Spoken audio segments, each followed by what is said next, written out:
Salut à toutes et à tous! Donc, une section importante sur la multiplication. Donc, je vais vous montrer comment multiplier deux nombres complexes. Donc, on commence avec deux nombres complexes non nuls. Donc, et ces nombres complexes-là, lorsqu'on définit la multiplication, sont initialement sous forme polaire. Donc, disons que z est égal à norme de z cos de alpha plus i sin de alpha, ou ce que norme de z ou le modulus de z, c'est simplement la distance du point Z de l'origine. Et alpha, c'est l'angle entre le côté positif de l'axe réel et le segment droit qui lie le point Z à l'origine. Et on a un deuxième nombre complexe, W, qui est le nombre de W fois, ouvre la parenthèse, cos de bêta plus i sin de bêta. Donc, je vous rappelle, la première partie, c'est la distance, la valeur absolue de W, et les bêtas, c'est l'argument de W.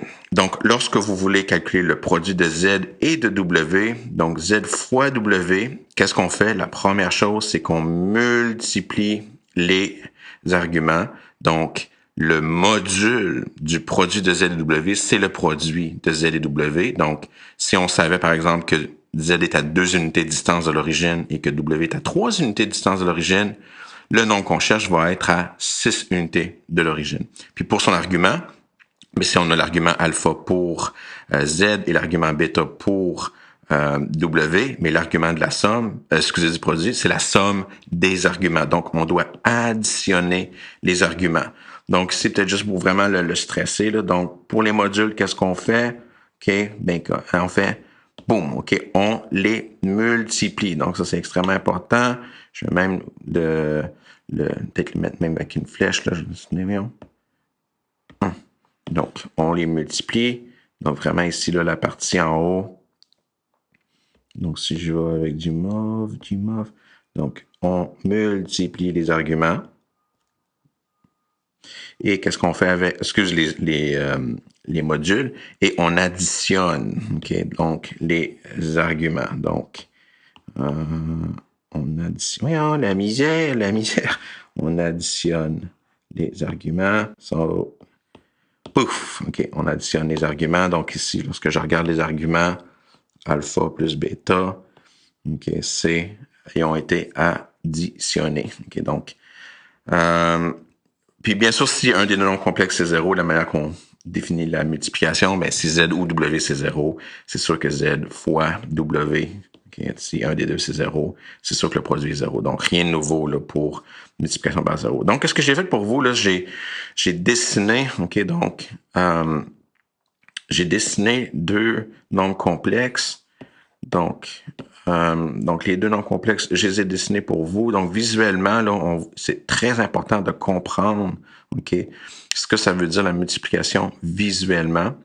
Donc, j'ai mon premier nombre complexe, Z, qui est module de Z fois cos de alpha plus i sin de alpha.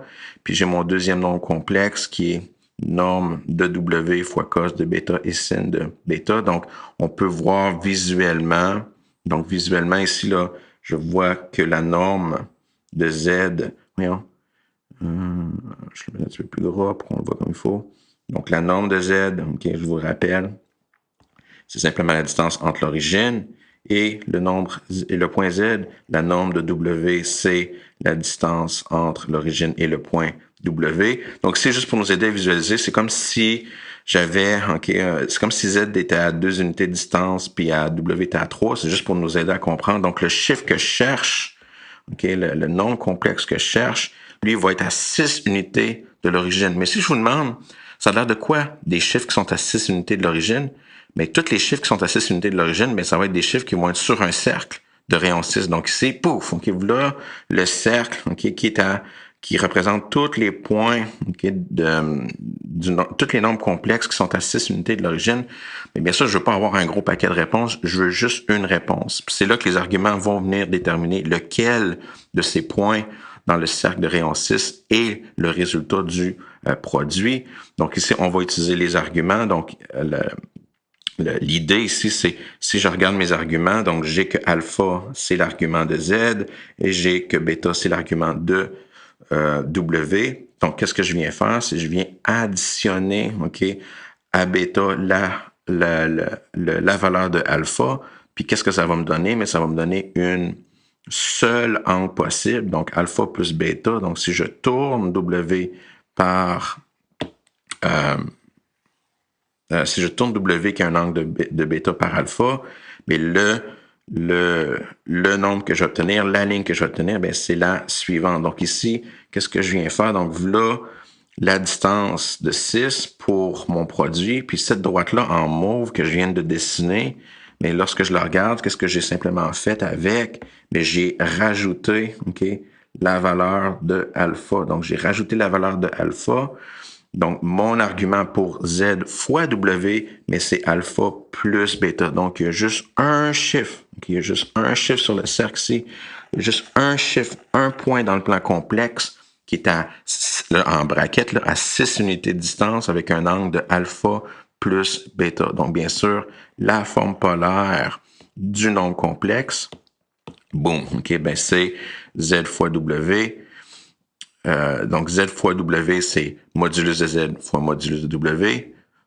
Ouvre la parenthèse, cos de alpha plus bêta, plus I sin de alpha plus bêta. Donc, ça va me donner ma forme polaire de mon nombre complexe, qui est le produit de Z et W. Donc, c'est vraiment important. Là, il y a beaucoup de notation, mais l'idée, là, c'est extrêmement géométrique. C'est compliqué / facile, d'une certaine manière, dans le sens que une fois qu'on comprend qu'une multiplication de nombre complexe, ça commence de la même manière, dans le sens que on regarde les distances, puis on multiplie les distances, mais pour les angles, on fait simplement les additionner. Puis multiplier par W, c'est vraiment équivalent à dire, je te multiplie par 3, puis je te tourne de bêta. Donc, puis bien sûr, si je dis je multiplie W par Z ou Z par W, si tu prends Z, puis tu multiplies par 3, puis tu le tournes de bêta, ou tu prends W, puis tu multiplies par 2, puis tu le tournes de alpha, tu vas tomber sur le même point à la fin. Donc, tu vas avoir le même Z à la fin. Donc, c'est vraiment, vraiment important de bien visualiser là, ces choses-là. Puis, on va commencer pour assimiler cette idée-là avec un exemple. Donc, allons-y avec un exemple. Donc, si on a deux nombres complexes, on veut vérifier que 2 plus i fois 3 plus i va bien nous donner 5 plus i en utilisant la définition géométrique de la multiplication. Donc, c'est lorsqu'on fait une multiplication de façon géométrique, il faut d'abord et avant tout construire ou donner leur forme polaire, ce qui veut dire calculer leur module et leur argument. Donc, on va commencer avec le premier chiffre, donc 2 plus i. C'est quoi la valeur absolue de 2 plus i? Donc, pour la valeur absolue de 2 plus i, bien sûr, je le regarde comme un triangle rectangle. Donc, je vois que la base du triangle rectangle, c'est 2 et la hauteur du triangle rectangle, c'est 1. Donc, la valeur absolue de 2 plus i, mais c'est 2 au carré plus 1 au carré dans une racine carrée qui va me donner racine de 5. Donc, le module de 2 plus i, c'est racine de 5. Pour son argument, donc moi, l'argument que je vais simplement indiquer par alpha, pour son argument, encore, moi, j'utilise toujours le tan. Donc ici, pour alpha, je sais que tan de alpha, c'est le côté opposé qui est 1 divisé par 2. Donc, si vous calculez alpha avec votre calculatrice comme étant arctan de alpha, arctan d'une demi, donc j'ai que alpha, j'ai que alpha est égal au arctan de 1/2. Puis si vous calculez le arctan de 1/2 avec votre calculatrice, si vous travaillez en degrés, puis dans ce cas ici, en degrés, c'est main en masse. Je vais pas vous faire peur là, avec ma géométrie. Donc, arctan de alpha en degrés, ça va vous donner 26,6 degrés. Donc, j'ai mon argument de 26,6 degrés. Donc, la forme polaire, la forme polaire, ça va être bien sûr racine de 5 fois, ouvre la parenthèse, cos de 26 plus i fois sin de 26. 0,6. Donc, ça, c'est pour mon premier. Ensuite, je refais le même truc pour mon deuxième nombre complexe, donc pour 3 plus i. Donc, pour 3 plus i, sa base à lui, pour le triangle rectangle, sa base à lui, c'est 3. Puis sa hauteur à lui, c'est encore, donc sa base, c'est 3. Puis sa hauteur, c'est aussi 1. Donc, quand je calcule sa valeur absolue, donc pour le deuxième, donc la valeur absolue de 3 plus i, ça va être 3 au carré, qui est 9, plus 1 au carré, qui est 1, racine, donc il va me donner racine de... Donc, racine, il va me donner racine de 10. Donc, j'ai son module, qui est racine de 10. Puis pour l'angle, donc j'utilise la même affaire, j'ai appelé son angle à lui bêta. Plus petit angle ici, là. Oh. Voyons. L'angle bêta, il est tout petit, là. OK. All right. J'ai que tan de bêta, c'est côté opposé qui est 1 sur la base qui est 3. Donc, tan de bêta, c'est 1/3. Donc, bêta va être égal à arctan de 1/3 qui va me donner en degrés 18,4 degrés. Donc, j'ai mon argument de 18,4 degrés. Donc, sa forme polaire, ça va être racine de 10 fois, ouvre la parenthèse, cos de 18,4 degrés plus i fois sin de 18,4 degrés. Donc, j'ai les formes polaires. Donc, lorsque je vais faire le produit de 2 plus i fois 3 plus i, qu'est-ce que je vais faire d'abord? Bien, je vais multiplier les modules. Donc, j'ai racine de 5 fois racine de 10. Ouvre une grosse parenthèse. Donc, je calcule toujours la forme polaire en premier. Cos de le premier argument qui est 18,4 degrés. Excusez, ça n'a pas d'importance là, mais je vais le faire dans le même ordre. Donc, le premier argument qui est 26,6 degrés plus 18,4 degrés. Donc, plus i fois même affaire, 26,6 degrés plus 18,4 degrés. Racine de 5 fois racine de 10. On peut multiplier les intérieurs. Donc, ça va me donner racine de 50. 26,6 plus 18,4. Ça va donner exactement 45. Wow! Puis ensuite, si vous faites la multiplication, donc à la calculatrice, si vous faites racine de 50 fois cos de 45, je vais écrire des détails, là, donc racine de 50 fois cos de 45 plus, là je vais l'écrire en forme cartésienne, donc je vais l'écrire en premier racine de 50 fois sin de 45 fois i. Si vous le faites à la calculatrice, vous pouvez voir que racine de 50 fois cos de 45, ça va vous donner 5, plus 5i pour l'autre aussi. Puis celle-ci, donc j'avais initialement ma forme polaire de mon produit, puis ensuite, juste en développant l'expression, en utilisant ma calculatrice, j'obtiens la forme cartésienne. Bien sûr, lorsque vous dessinez, donc j'ai déjà fait les dessins pour vous, mais pour le produit ici, là, donc j'ai mon 5 plus 5i. Mon 5 plus 5i, lorsque si je calcule sa forme polaire directement géométriquement, mais je peux voir que lui est à l'intérieur d'un triangle rectangle où sa base c'est 5, sa hauteur c'est 5. Donc quand je calcule son module, ben, ça donne 5 au carré plus 5 au carré qui donne bien racine de 50. Puis j'ai ensuite que son argument, ce serait le côté opposé C5, le côté adjacent C5. Donc, j'ai que tan de alpha est 1. Puis quand tu fais arctan de 1, mais ça donne 45 degrés. Donc, tout marche parfaitement. Okay? Donc, on utilise la définition géométrique pour multiplier. Le nouveau point a vraiment les propriétés qu'on s'attend. Oh, le chien, il grogne, il n'est pas content. Pas ça, lui, la forme polaire. Ouais. All right, ah oui. All right. OK, that's it pour cet exemple-là. Donc, on sait comment multiplier deux nombres complexes en partant de leur forme polaire. Et l'idée est très géométrique. Tu as deux nombres complexes. Tu sais comment loin ils sont de l'origine. Disons que le premier est 2 distances, le deuxième est 3 distances. Le produit va être à 6 de distance de l'origine. Si le premier il a un angle de 10, puis le deuxième il a un angle de 20, ben, on va parler du nombre qui est à 30 degrés, OK, avec un argument de 30 degrés. Donc, tu trouves le seul point dans le plan qui est à 6 de distance avec un angle de 30 degrés. Donc, même si le processus est très géométrique, nous, qu'est-ce qu'on veut faire? C'est trouver une manière algébrique. Puis en algèbre linéaire, en général, là, c'est toujours ça, un des buts, là,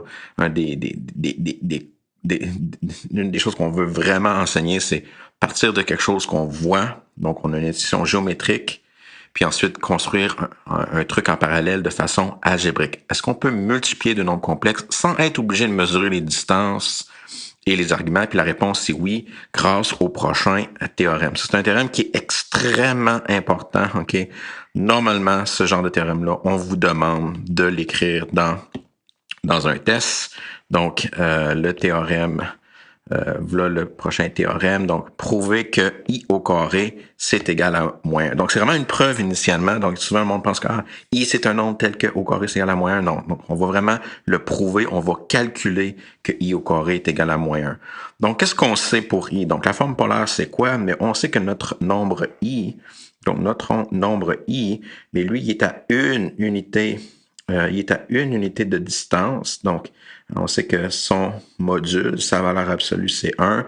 Puis on sait que son argument, c'est 90 degrés. Donc, on connaît sa forme polaire, c'est 1 fois cos de pi sur 2. Oh, j'ai écrit pi sur 2, là, c'est la version radian, plus I fois sin de pi sur 2. Mais pour nous, on peut simplement écrire que I, c'est 1 fois cos de 90 degrés plus I fois sin de 90 degrés. Donc, on connaît bien sa forme polaire. Il est à 1 unité de l'origine avec un argument de 90. Maintenant, qu'est-ce qui va arriver si on multiplie I par lui-même? Donc, qu'est-ce qui arrive si on calcule I au carré? Donc, I au carré, c'est simplement I fois I. Donc, bien sûr, qu'est-ce que je vais faire? C'est que je vais utiliser la définition géométrique de la multiplication. Donc, c'est quoi? À quelle distance va être I fois I? Donc, je vais multiplier les modules, donc c'est 1 fois 1, donc je l'exagère juste pour qu'on le voit bien, puis je vais additionner les arguments, donc ça va être 1 fois 1, donc j'écris la forme polaire pour commencer, cos de 90, on additionne les arguments, plus 90, plus I fois sin de 90, plus 90. Donc ça, c'est vraiment le processus géométrique. Ensuite, je fais mon calcul, 1 fois 1, bien, ça va juste donner 1. Ensuite, 90 plus 90, ça va me donner 180, plus I fois sin de 180. Donc, j'ai la forme polaire de mon produit. Je sais que I au carré, sa forme polaire, c'est 1 fois cos de 180 plus I fois sin de 180. À quel nombre est-ce que ce produit-là correspond à? Donc, je cherche un nombre qui est à une unité de l'origine avec un angle de 180 degrés. Et voilà, donc ici, si je tourne de 180 degrés, j'écris pi ici, mais c'est 180 degrés, et que je vais chercher le chiffre qui est à une unité de distance, le chiffre que je trouve, c'est le nombre moins 1. Donc, je trouve que c'est moins 1. Donc, I au carré, okay, donc ça c'est mon I au carré, là. Donc, I au carré, c'est donc prouvé, c'est égal à moins 1 en utilisant la définition géométrique du produit. Par contre, ça, c'est extrêmement fort pour nous. Puis la prochaine remarque là, va être extrêmement utile pour maintenant trouver une nouvelle manière de calculer le produit de nombres complexes. J'allais dire de nombres compliqués, mais il n'y a rien de compliqué avec les nombres complexes. Donc, avec l'identité, avec le résultat que I au carré, c'est égal à moins 1. Et avec les lois normales de distributivité, donc quand tu as deux expressions en parenthèse, tu multiplies comme d'habitude, tu développes comme d'habitude. Si tu fais A fois... Donc, c'est une multiplication maintenant de façon algébrique. C'était A plus B fois C plus DI. Donc, si vous faites simplement distribuer le A à l'intérieur pour avoir AC plus ADI, puis ensuite vous distribuez le BI à l'intérieur pour avoir CBI plus BDI au carré. Mais maintenant, je sais que le I au carré, lui, peut être remplacé par moins 1. Donc, j'utilise bien sûr la loi qu'on vient de voir. Puis si je remplace I au carré par moins 1, je vais obtenir moins BD. Puis ensuite, je fais juste regrouper les termes constants ensemble, les parties réelles. Donc AC moins BD, ça va me donner AC moins BD. Puis si je regroupe les termes avec des I, j'ai AD plus CB fois I. Donc, j'ai une manière algébrique, OK, de faire le produit. Puis, qu'est-ce qu'on va faire pour finir? C'est qu'on va recalculer 2 plus I fois 3 plus I, mais maintenant avec le truc algébrique, on sait que I au carré est égal à moins 1. Donc, allons-y. Donc, on a 2 plus I qu'on multiplie par 3 plus I, puis on fait juste développer la même manière que d'habitude. Donc, on va d'abord distribuer le 2 sur l'expression. Donc, j'ai 2 fois 3 que je vais aller multiplier. Je vais faire des belles flèches, là. Ah oui, belle flèche. Wow. Donc, je vais faire 2 fois 3, puis ensuite, je vais faire 2 fois... Hey, belle flèche. Comment une belle flèche? Ah oui. Et puis ensuite, je vais faire 2 fois I. Donc, quand je vais distribuer, je vais avoir d'abord... Donc, 2 fois 3, ça va me donner 6, plus 2 fois I qui va me donner 2I. Puis ensuite, je vais distribuer mon I. Donc, je vais faire I fois 3. Let's go. I fois 3. Puis ensuite, je vais faire I fois I. Donc, je vais avoir plus 3I. Voyons. Ah oui, plus 3I plus I au carré. Donc, maintenant, j'utilise mon identité. Je sais que I au carré, c'est moins 1. Donc, je peux regrouper le 2I et le 3I ensemble. Donc, je vais avoir 6 plus 5I moins 1. Donc, j'utilise mon identité. Puis, bien sûr, maintenant, le 6 et le moins 1 ensemble va devenir 5 plus 5I. Donc, là, c'est vraiment puissant, là. Donc, tantôt, là, pour trouver le 5 plus 5i, il a fallu mesurer les distances. Donc, le premier chiffre, il était à racine de 5 de loin. L'autre, il était à racine de 10 de loin. Trouver l'argument du premier, 26,6 degrés, l'autre c'était 18,4.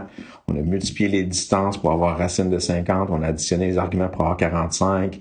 Racine de 50 fois cos de 45, ça nous donnait 5. Puis racine de 50 fois sin de 45 donnait aussi 5. Puis c'est comme ça qu'on a trouvé le 5 plus 5i. Donc ça, c'est vraiment le power, là, si on veut. C'est vraiment la puissance algébrique du résultat que i au carré nous donne moins 1. Puis là, maintenant, on peut vraiment faire cette multiplication-là de façon beaucoup plus efficace. Donc, c'est vraiment un calcul de 2-3 en ligne. Il faut juste se souvenir de remplacer toutes les i au carré par moins 1, puis that's it. Donc, c'est la version algébrique de la multiplication est vraiment sharp. Anyways, pour moi, c'est quelque chose de merveilleux, là, où que la multiplication, c'est un processus géométrique, mais en parallèle, il y a une manière algébrique de le faire, puis la manière algébrique est beaucoup plus efficace. Anyways, je pourrais parler de ça pendant des heures, mais je vais arrêter. Donc, pour cette section-ci, c'est une section importante, là. That's it. OK. Bye bye, là.